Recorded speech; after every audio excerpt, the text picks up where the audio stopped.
Hello दोस्तों। उम्मीद है आप सभी स्वस्थ होंगे और अगर स्वस्थ नहीं हैं तो आज से ही कुछ न कुछ ज़रूर करें। घर में कुछ एक्सरसाइजेस करें, कुछ समय के लिए वॉकिंग करें और अगर इससे भी ज़्यादा कर सकते हैं तो जिम जाएं। चलिए आज के विषय पे बात करते हैं। क्या हमारा दिमाग हर समय सही सोचता है? Cognitive biases. क्या कभी ऐसा हुआ कि किसी इंसान से पहली मुलाकात में ही मिलकर आपने उनके लिए कोई राय बना ली और बाद में पता चला कि आपकी राय बिल्कुल गलत थी? या फिर आपने किसी ऐसी खबर पर तुरंत विश्वास कर लिया जो आपकी राय से मिलती-जुलती थी? अगर ऐसा आपके साथ होता है तो इसका मतलब ये नहीं कि आप कम बुद्धिमान हैं। इसका मतलब सिर्फ इतना है कि आपका दिमाग कॉग्निटिव बायसेस यानी सामान्य गलतियों का प्रयोग कर रहा है। आज हम समझेंगे कि कॉग्निटिव बायसेस क्या होता है और ये हमारे फैसले को कैसे प्रभावित करता है।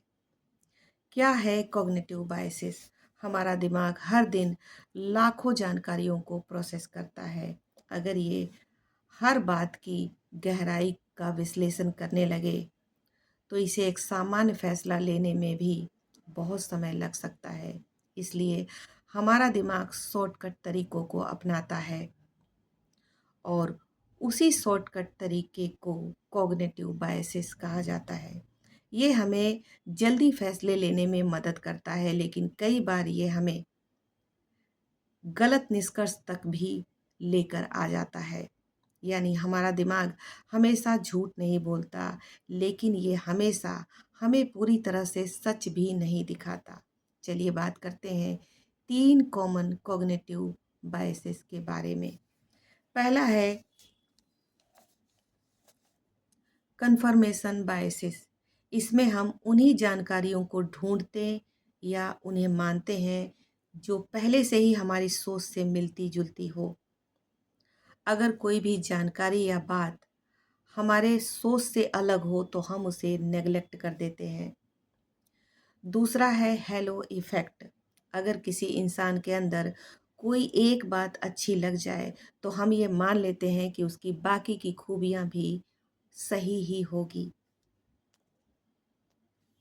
तीसरा है अवेलेबिलिटी बायसिस। हम जिन घटनाओं को हाल में ही देखते या सुनते हैं उन्हें ज़्यादा सामान्य और सच मानने लगते हैं। मान लीजिए अगर आपने हाल में ही कोई विमान दुर्घटना का खबर देखा है, अब आपको हवाई जहाज़ से यात्रा करने में डर लग सकता है। लेकिन जबकि ये बात पूरी तरह से सच नहीं है। चलिए अब बात करते हैं कि इन गलतियों से कैसे बचा जाए। कॉग्निटिव बायसेस को हम पूरी तरह से ख़त्म नहीं कर सकते, लेकिन हम इसके असर को ज़रूर कम कर सकते हैं। तो नेक्स्ट टाइम जब भी आपको कोई बड़ा फ़ैसला लेना हो, तो रुकिए और खुद से पूछिए, क्या मैं इस विषय की सभी तथ्यों को देख और समझ पा रहा हूँ?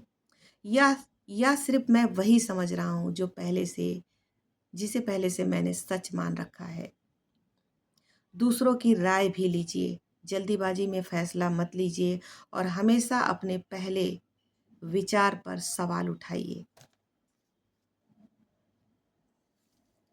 याद रखिए जो लोग स्मार्ट होते हैं इसका मतलब ये नहीं कि वो कभी गलतियां नहीं करते, वो बार-बार गलतियां करते हैं, लेकिन वे उन गलतियों से सीखते हैं, उन्हें समझते हैं और लगातार कोशिश करते रहते हैं। जब आप अपने पहले विचार पर सवाल उठाना शुरू करते हैं, वहीं से आपकी सोच विकसित होना शुरू हो जाती है।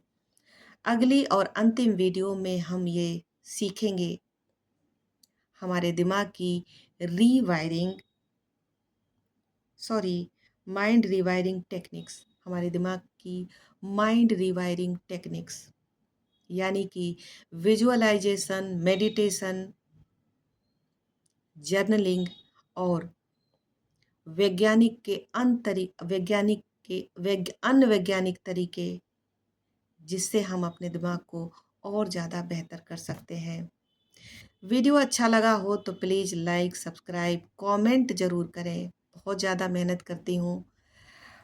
मेरी छोटी-मोटी त्रुटियों को ना देखें। कभी-कभी शब्दों में लड़खड़ाहट हो जाती है, तो ये ह्यूमन प्रकृति है एक तरह की। धीरे-धीरे हैबिट इतना ज़्यादा हो जाएगा कि शायद लड़खड़ाहट ना हो, लेकिन फिर भी कभी-कभी हो सकता है। तो लाइक, सब्सक्राइब करें और कमेंट ज़रूर करें। ज़्यादा से ज़्यादा लोगों तक वीडियो को शेयर करें, क्योंकि ज़्यादातर लोग जो दिमाग अपने जीवन में फँसते हैं, लाइफ में कहीं जाके स्टक हो जाते हैं, वो सिर्फ़ वो इंसान होता है जो अपने दिमाग में फँस जाता है। एंटेंगल हो जाता है वो इंसान अपने ही दिमाग में। इसलिए दिमागी बातों के लिए चैनल को सब्सक्राइब ज़रूर करें। धन्यवाद।